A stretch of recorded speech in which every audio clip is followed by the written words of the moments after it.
نند، میں، میرا شوہر اور سسر گھر میں اکیلے رہتے تھے۔ میری نند گمسم اداس رہتی تھی، اسکول سے لیٹ آتی تھی اور کمرے سے باہر نہیں نکلتی تھی، اور سسر جی اس کو اور مجھے اتنا پیار کرتے تھے، پھر بھی وہ سسر جی کے قریب نہ جاتی تھی، ڈری سی رہتی تھی۔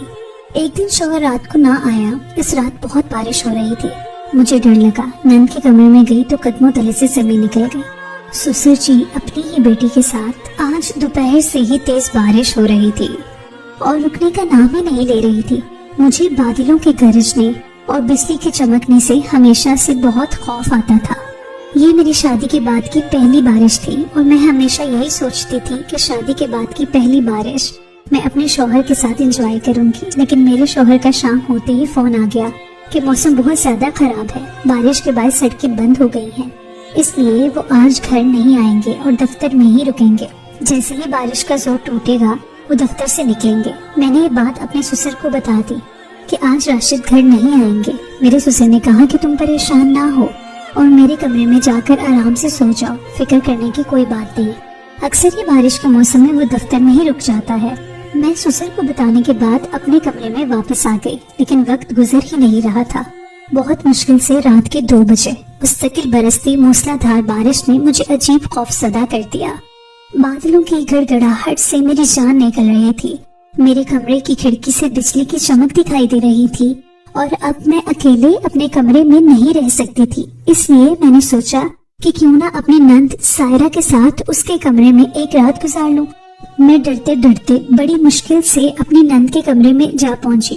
خوف سے میرا برا حال تھا۔ میری نند کا کمرہ نیچے تھا میرے سسر کے کمرے کے ساتھ، جب میرا کمرہ اوپر کی منزل پر تھا، اور شاید اسی وجہ سے مجھے زیادہ خوف محسوس ہو رہا تھا کیونکہ میں اوپر بالکل اکیلی تھی۔ بارش کی وجہ سے گھر کی کافی زیادہ لائٹس بھی ہم لوگوں نے بند کی ہوئی تھی۔ اندھیرے کے باعث میں سنبھل کر سیڑھیاں اترتی۔ میں اپنی نند کے کمرے کے دروازے پر پہنچی اور جیسے ہی میں نے دروازے کو ہاتھ لگایا تو شاید وہ اندر سے لاک نہیں تھا، اس لیے کھولتا چلا گیا۔ میرے نند سائرہ کے کمرے میں مدھم روشنی تھی، بڑی لائٹ سب بند تھی، ایک چھوٹی لائٹ جل رہی تھی۔ اندر قدم رکھتے ہی جو منظر مجھے نظر آیا اسے دیکھ کر میرے ہوش اڑ گئے۔ مجھے لگا کہ شاید مجھے کوئی غلط فہمی ہو گئی ہے، لیکن آنکھوں دیکھا کیسے غلط ہو سکتا ہے۔ سائرہ کی گھٹی سسکیاں مجھے سنائی دے رہی تھی اور میرے سسر کے ساتھ جاری اس کی مزاحمت بھی میری آنکھوں کے سامنے تھی۔ میں اپنی جگہ سن ہو کر رہ گئی کہ کوئی باپ کس طرح اپنی بیٹی کے ساتھ ایسا سلوک کر سکتا ہے۔ سائرہ کے کاندھوں سے ڈھلکتی قمیص اور کھلے گریبان نے مجھ پر بہت کچھ عیاں کر دیا تھا۔ اس وقت تو مجھے میرا سسر ایک وحشی درندہ معلوم ہو رہا تھا جو مظلوم سائرہ پر ظلم کے پہاڑ توڑ رہا تھا۔ سائرہ ایک ماں کی بچی تھی جس کی ماں کے انتقال کو عرصہ بیت گیا تھا۔ نہ جانے سائرہ کے اوپر یہ سٹپ کب سے ہو رہا تھا، اور آج مجھے سمجھ آیا کہ سائرہ کا رویہ ایسا کیوں تھا۔ اس کی کھوئی آنکھوں کا راز مجھے آج پتا چلا تھا۔ میں اس گھر میں آج سے 6 ماہ پہلے شادی ہو کر آئی تھی۔ میں اور راشد ایک ہی یونیورسٹی میں پڑھتے تھے اور راشد نے مجھے وہیں پسند کیا تھا۔ یونیورسٹی مکمل ہونے کے بعد جیسے ہی راشد کی نوکری لگی اس نے فوراً ہی میرے گھر رشتہ بھیج دیا۔ راشد ایک سلجھا ہوا اور نیک لڑکا تھا اور برسر روزگار بھی تھا۔ راشد کی فیملی میں صرف اس کے ابا اور ایک چھوٹی بہن تھی۔ راشد کا گھر بھی اپنا ہی تھا، غرض ایسی کوئی بات نہ تھی جس کی وجہ سے میرے گھر والے رشتے پر اعتراض کرتے۔ میرے گھر والوں نے جس کسی سے بھی معلومات حاصل کی سب نے یہی بتایا کہ راشد اور اس کے ابا عزت دار لوگ ہیں۔ راشد کے ابا سے کچھ وقت مانگنے کے بعد میرے گھر والوں نے رشتے کی حامی بھر دی اور یوں کچھ ہی وقت میں میری اور راشد کی شادی ہو گئی۔ شادی سے پہلے ہی میں نے سن رکھا تھا کہ جب گھر میں ایک چھوٹی اور کنواری نند موجود ہو تو نبھانا بہت مشکل ہوتا ہے کیونکہ وہ اپنے باپ اور بھائی کی لاڈلی ہوتی ہے، اور میں بھی یہی سوچ کر اپنے سسرال آئی تھی کہ سائرہ کی وجہ سے مجھے کچھ مشکلات کا سامنا کرنا پڑ سکتا ہے، لیکن سائرہ دوسری نندوں جیسی بالکل نہیں تھی۔ وہ بہت خاموش مزاج کی لڑکی تھی، اپنے کام سے کام رکھتی تھی اور زیادہ تر اپنے کمرے میں ہی بند رہتی تھی۔ اسکول سے واپس آ کر تو وہ گھنٹوں کمرے میں قید ہو جاتی تھی۔ میں زبردستی اسے کھانے کے لیے کمرے سے ہی باہر نکالتی تھی تو وہ کھانا کھانے ہی واپس اپنے کمرے میں چلی جاتی تھی۔ میرے سسر اکثر ہی اس سے کہا کرتے تھے کہ ہر وقت کمرے میں تنہا نہ رہا کرو، بالکل باہر نکل کر ہمارے ساتھ بیٹھا کرو، لیکن سائرہ ان کی باتوں کا کوئی جواب نہ دیتی، اور جب میں بہت اصرار کرتی تو وہ کہہ کر بات ختم کر دیتی کہ اسے پڑھائی کرنی ہوتی ہے۔ جب یہی بات میں راشد سے کہتی کہ سائرہ تو بالکل ہی خاموش رہتی ہے تو راشد مجھے کہتے کہ وہ ہمیشہ سے ایسی نہیں ہے، اماں کے انتقال نے اسے ایسا بنا دیا ہے۔ جب اماں زندہ تھی تو وہ سب کے ساتھ اچھے سے گھل مل کر رہتی تھی، لیکن اب وہ بالکل بدل گئی ہے، اور بہتر یہی ہے کہ تم بھی اسے کچھ زیادہ نہ کہا کرو، ابا اس کا بہت خیال رکھتے ہیں، تھوڑے وقت میں وہ خود ہی سنبھل جائے گی۔ میں نے بھی یہ سوچ کر سائرہ سے بات کرنا چھوڑ دی کہ اچھا ہی ہے کہ وہ گھر کے کسی معاملے میں نہیں پڑتی، اور مجھے اس کی طرف سے کسی قسم کی کوئی پریشانی نہیں ہے، ورنہ میری دوست کی ایک غیر شادی شدہ نند نے تو اسے ناکل چنے چبوا دیے تھے۔ اور صحیح معنوں میں بھی یہی سمجھ رہی تھی کہ میرے ساتھ بھی سائرہ ایسا ہی کچھ کرے گی، کیونکہ میرے سسر اس سے بہت زیادہ محبت کرتے تھے، اس کی چھوٹی چھوٹی بات کا خیال کرتے تھے۔ اگر وہ کھانا کھانے نہ آتی تو وہ خود اس کے کمرے میں کھانا لے کر جاتے اور اپنے ہاتھ سے کھانا کھلاتے، زیادہ تر وہ اس کے کمرے میں ہی ہوتے تھے۔ لیکن سائرہ کا رویہ ان کے ساتھ بالکل ہی الگ تھا، وہ جلدی اپنے باپ کی کسی بات کا جواب نہ دیتی۔ اگر میرے سسر اس کے لیے کوئی چیز بھی لے کر آتے تو اس کا انداز بالکل ایسا ہوتا جیسے اس کے لیے یہ بات کوئی معنی نہیں رکھتی۔ مجھے اکثر اس کا انداز کچھ عجیب سا لگتا، کیونکہ ماں کے بچھڑنے کے بعد تو اولاد کو باپ سے اور بھی غربت ہو جاتی ہے، لیکن وہ تو اپنے باپ سے کوسوں میل دور بھاگتی تھی۔ میرے سسر جتنا اس کا خیال رکھتے تھے اتنا میرا بھی خیال رکھتے تھے۔ مجھے اپنے سسرال میں کسی قسم کی کوئی تکلیف نہیں تھی، اور میں ایک اچھی زندگی گزار رہی تھی، تو میں سائرہ کے رویے کے بارے میں زیادہ سوچتی بھی نہیں تھی۔ جب شادی کے شروع کے دنوں میں اپنی ماں کو سائرہ کے عجیب رویے کے بارے میں بتایا تو انہوں نے کہا کہ خدا کا شکر ادا کر اور اپنے کام سے کام رکھو، ایسا نہ ہو کہ اسے چھیڑ کر اپنے لیے مصیبت پیدا کر لے۔ مجھے اپنی ماں کی بات بالکل ٹھیک لگی تھی۔ اس دن کے بعد سے میں کبھی سائرہ سے خود بات نہ کرتی۔ میں اور راشد رات کے کھانے کے بعد جلدی ہی اوپر کی منزل پر بنے اپنے کمرے میں آ جاتے تھے اور پھر ساری رات نیچے نہ آتے۔ ہم دونوں کی ایک الگ دنیا تھی، ہم دونوں ایک ساتھ مکمل تھے، اس لیے ہمیں اپنے ارد گرد کچھ غلط ہونے کا احساس نہیں ہوتا تھا۔ ایک دن میرے سسر بہت سارے پھل لے کر آئے، اور جیسے ہی سائرہ اسکول سے آئی تو وہ اسے اپنے پاس بٹھا کر پھل کاٹنے لگے، اور جب انہوں نے سائرہ کو پھل کھانے کو دیے تو سائرہ نے بہت بے رخی سے پھل کھانے سے انکار کر دیا، تو وہ زبردستی اپنے ہاتھوں سے اس کے منہ میں پھل ڈالنے لگے۔ میں وہیں بیٹھی سبزی بنا رہی تھی، یہ دیکھ کر میں سوچنے لگی کہ سائرہ کتنی خوش نصیب ہے کہ جسے اتنا محبت کرنے والا باپ ملا ہے، لیکن اسے قدر ہی نہیں۔ کچھ دیر تو اس نے پھل کھایا، لیکن اس کے بعد اچانک ہی تیزی سے وہ اٹھ کر اپنے کمرے میں چلی گئی۔ میں نے بہت حیرانی سے اسے جاتا دیکھا تو میرے سسر نے میری نظریں بھانپ لی اور کہنے لگے کہ میری بیٹی مجھ سے ناراض ہے، اسی لیے وہ اس طرح کا رویہ رکھتی ہے۔ لگتا ہے کہ اگر میں وقت پر اس کی ماں کا صحیح علاج کروا دیتا تو آج اس کی ماں بھی ہمارے درمیان ہوتی، لیکن سچ تو یہ ہے کہ خدا نے اس کی ماں کی زندگی اتنی ہی لکھی تھی۔ میں نے اس کی ماں کے علاج کے پیچھے بہت پیسہ خرچ کیا ہے اور دن رات بھاگتا رہا، لیکن اس کی ماں کی قسمت میں موت لکھی تھی۔ میں تو خود اس کی ماں کے جانے پر بہت غمزدہ ہوں، لیکن سائرہ کو یہ بات کیسے سمجھاؤں؟ اپنے سسر کی آنکھوں میں آنسو دیکھ کر میرا دل پسیج گیا۔ عمر کے اس حصے میں وہ کس قدر اذیت سے دو چار تھے کہ بیوی کی جدائی کے غم کے ساتھ ساتھ اولاد کا دکھ بھی جھیل رہے تھے۔ میں نے بہت پیار سے اپنے سسر سے کہا کہ ابا آپ پریشان نہ ہو، وقت کے ساتھ ساتھ سائرہ خود ہی سمجھ جائے گی، آپ اپنی کوشش جاری رکھیں۔ میری بات پر سر ہلاتے ہوئے وہ پھل کی پلیٹ اٹھائے سائرہ کے کمرے کی طرف چلے گئے اور میں مسکرا دی۔ شام تک وہ سائرہ کے ساتھ اس کمرے میں ہی تھے، یہاں تک کہ میں نے کھانا بھی پکا دیا اور صفائی بھی کر دی۔ پہلے میں نے سوچا کہ میں بھی سائرہ کے کمرے میں جا کر ان دونوں کے ساتھ بیٹھ جاؤں، لیکن پھر میں نے سوچا کہ ان دونوں باپ بیٹی کے بیچ میں بھلا میرا کیا کام ہے، اور میں کمرے میں واپس آ گئی۔ ہمارے گھر میں روز کا یہی معمول تھا، میرے سسر سائرہ کے پیچھے پیچھے اس کے نخرے اٹھاتے پھرتے اور سائرہ انہیں مزید نخرے دکھاتی۔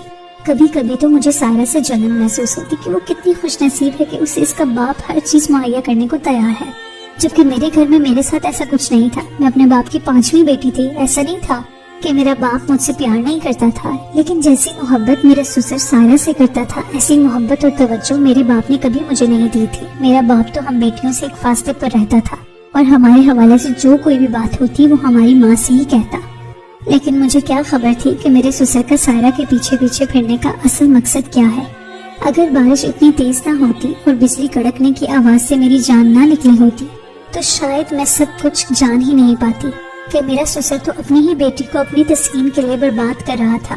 جیسے ہی اس رات میں کمرے میں داخل ہوئی تو یہ دیکھ کر میرے رونگٹے کھڑے ہو گئے کہ میرا سسر سائرہ کو زبردستی جکڑ کر اس کے ساتھ بہت ہی نازیبا سلوک کر رہا تھا، اور وہ اس قدر محو تھا کہ اسے میرے آنے کی خبر نہ ہو سکی۔ میرے سسر پر پوری طرح سے شیطان سوار تھا، اور سائرہ جو کہ بالکل دھان پان سی تھی اپنے باپ کے رحم و کرم پر تھی، اس کی سسکیوں سے سارا کمرہ گونج رہا تھا۔ وہ ہلکی ہلکی مزاحمت کر رہی تھی